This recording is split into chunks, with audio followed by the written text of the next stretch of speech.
Today's video, Earl Nightingale will explore the inspirational story of Russell Herman Conwell, a man born in 1843 who had a profound impact on many lives. Dr. Conwell's journey took him from being a lawyer to a clergyman, and during his church career, he had an idea that would change his life and the lives of others. A group of young people asked for his help to get a college education, and this request led Dr. Conwell to establish Temple University. He raised millions of dollars by giving thousands of lectures, all inspired by a story called Acres of Diamonds. The story revolves around an African farmer who sold his land to search for diamonds and ended up losing everything. The twist in the tale comes when the person who bought the farmer's land discovered a massive diamond there. The lesson is that we all have acres of diamonds in our current situations if we take the time to explore them. Dr. Conwell's life exemplifies the importance of embracing change when needed. He transitioned through various professions before finding his true calling. The video encourages us to discover hidden opportunities within our current circumstances rather than constantly seeking new ones. It's a message of realizing the potential in what we already have. Here's Earl Nightingale in his Acres of Diamonds. In the year 1843, a man was born who was to have a profound effect upon the lives of millions of people. His name was Russell Herman Conwell. He became a lawyer, then a newspaper editor, and finally a clergyman. It was during his church career that an incident occurred which was to change his life and the lives of countless others.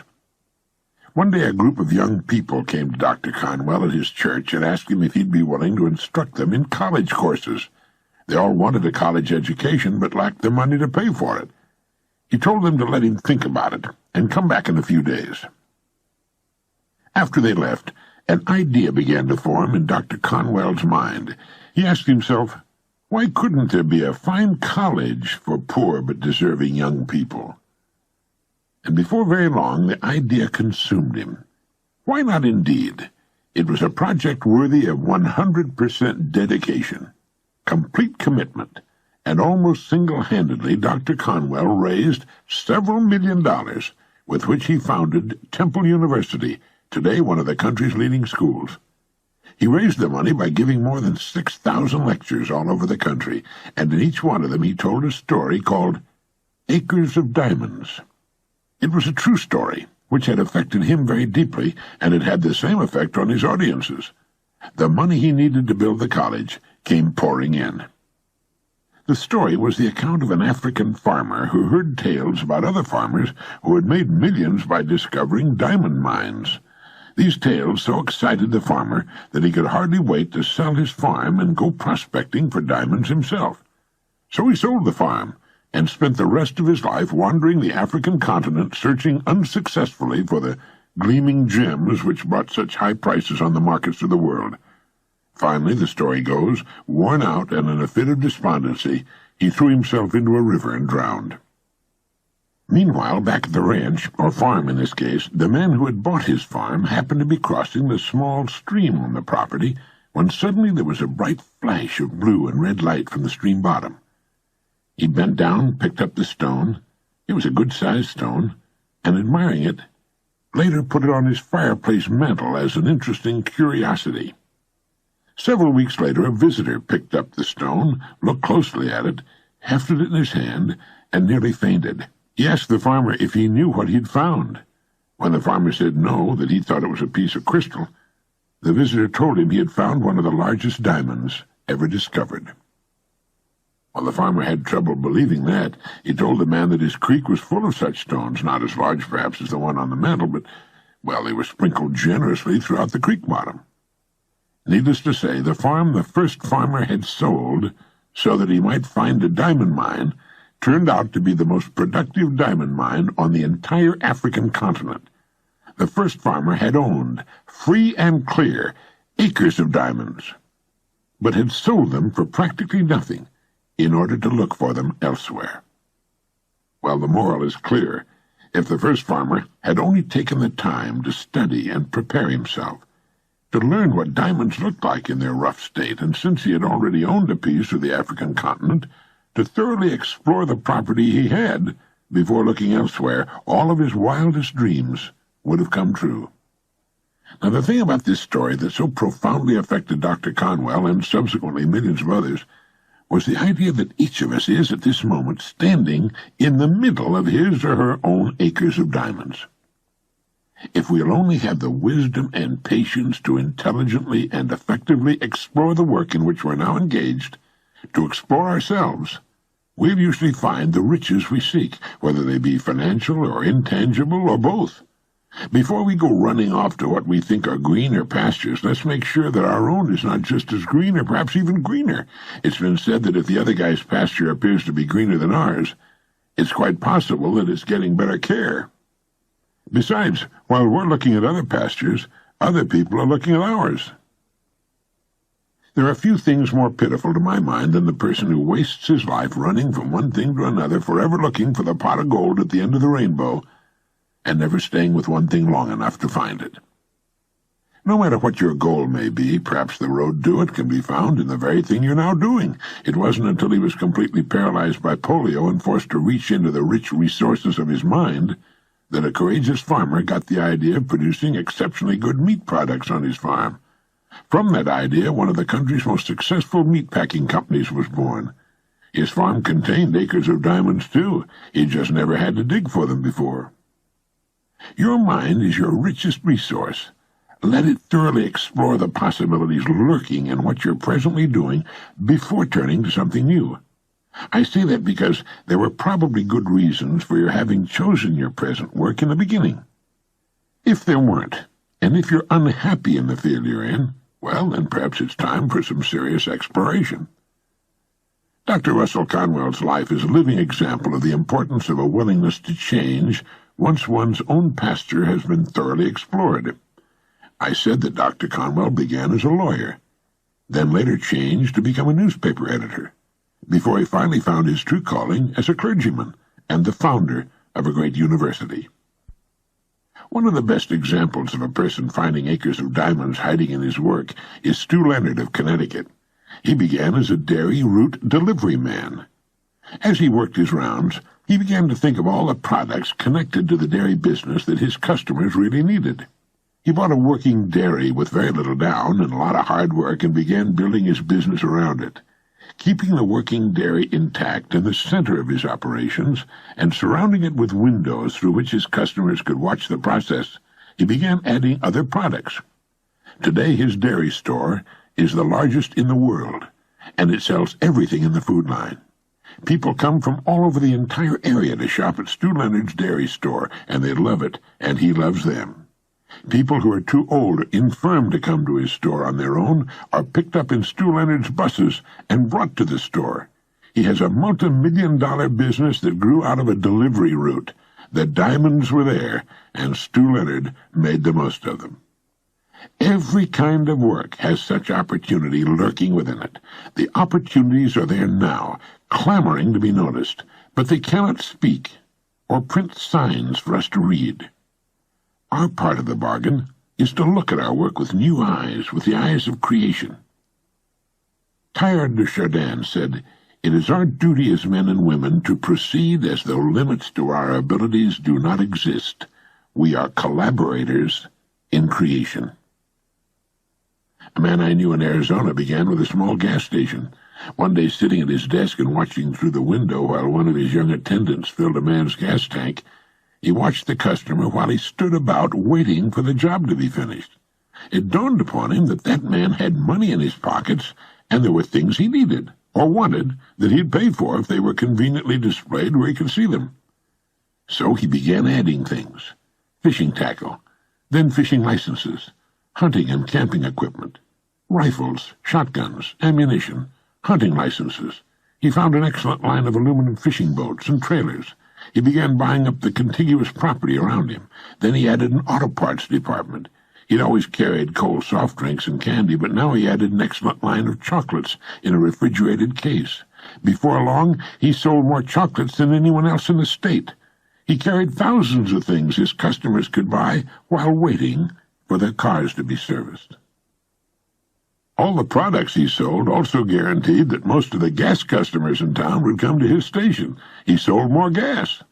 He began cashing checks on Friday, and the bonanza grew and grew. It all started with a man with a human brain watching a customer standing around with money in his pockets and nothing to spend it on. Others would have lived and died with the small service station, and they do. My friend saw the diamonds. Both my friend in Arizona and Stu Leonard in Connecticut are customer-oriented. Serve the customer. Serve the customer better than anyone else is serving the customer. Stu Leonard has his company policy conspicuously displayed in his store for all to read, and it goes like this. Rule number 1, the customer is always right. Rule number 2, if you think the customer is wrong, read rule number 1 again. Many service station operators, upon seeing a wealthy customer drive in, might say to themselves, I ought to be in his business. Not so. There's just as much opportunity in one business as another, if we'll only stop playing copycat with each other and begin to think creatively, begin to think in new directions. It's there, believe me, and it's our job to find it.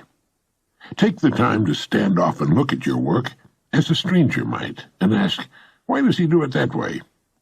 Has he noticed how what he's doing might be capitalized upon or multiplied? If you're happy with things as they are, then by all means keep them that way. But there's great fun in finding diamonds hiding in ourselves and in our work. We never get bored or blasé or find ourselves in a rut. A rut, we're reminded, is really nothing more than a grave with the ends kicked out. Some of the most interesting businesses in the world grew out of what was originally a very small idea in a very small area. If something is needed in one town, then the chances are it's also needed in all towns and cities all over the country.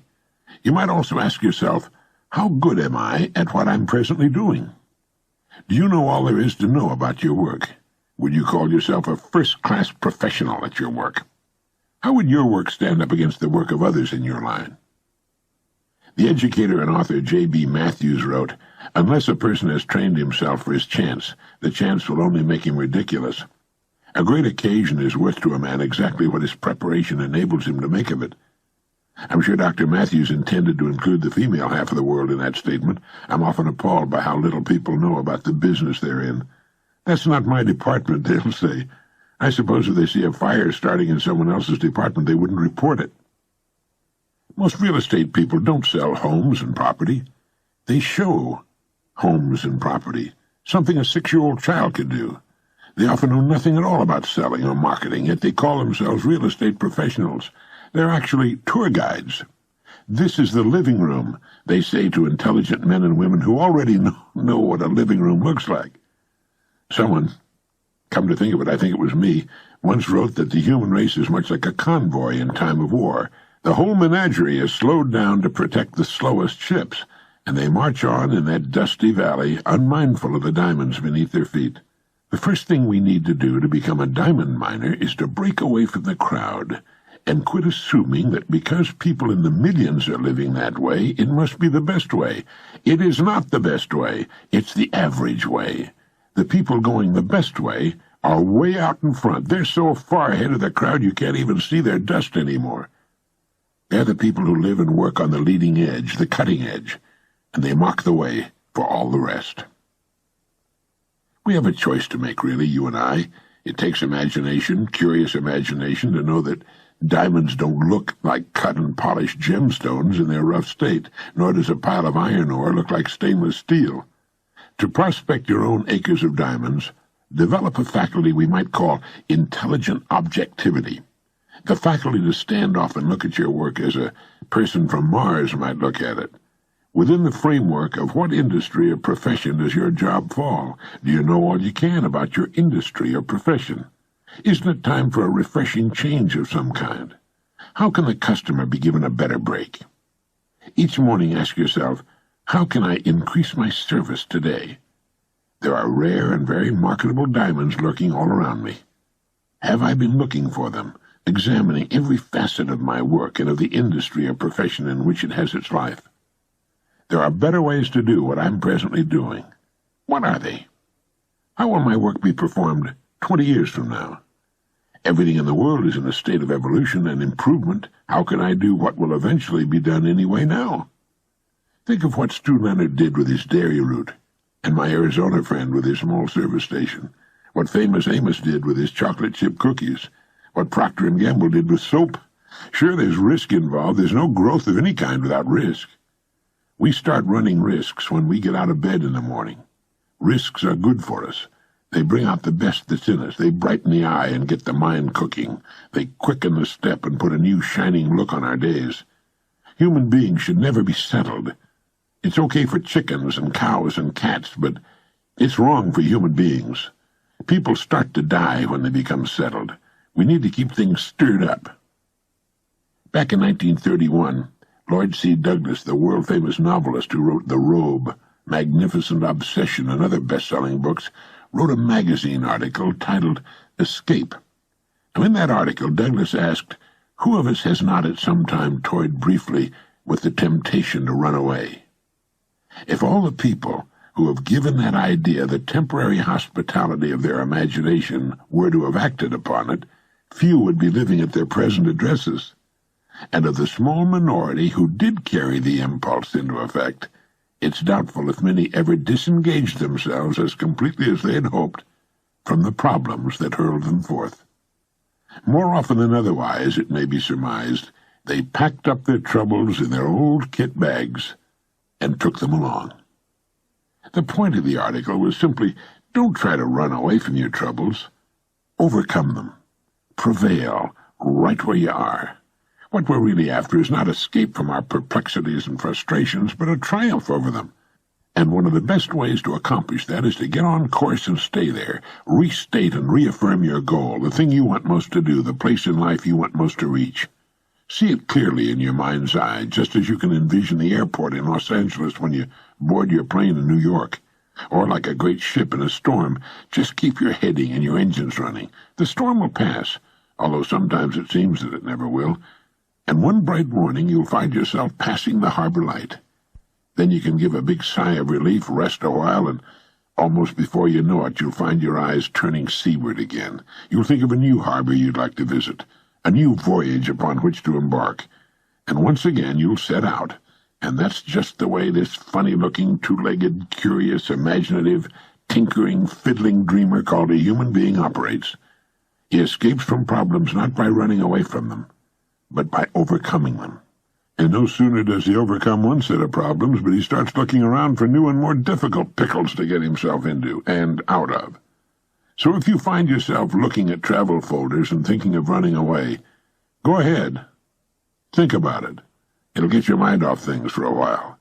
Then zero in on your goal, more about that later, and get busy. Take one thing at a time. And before you know it, you'll start seeing those diamonds scattered all over your world, and you'll be out in the clear again. If you feel like running away from it all once in a while, you're perfectly normal. If you stay and get rid of your problems by working your way through them, you're a successful citizen.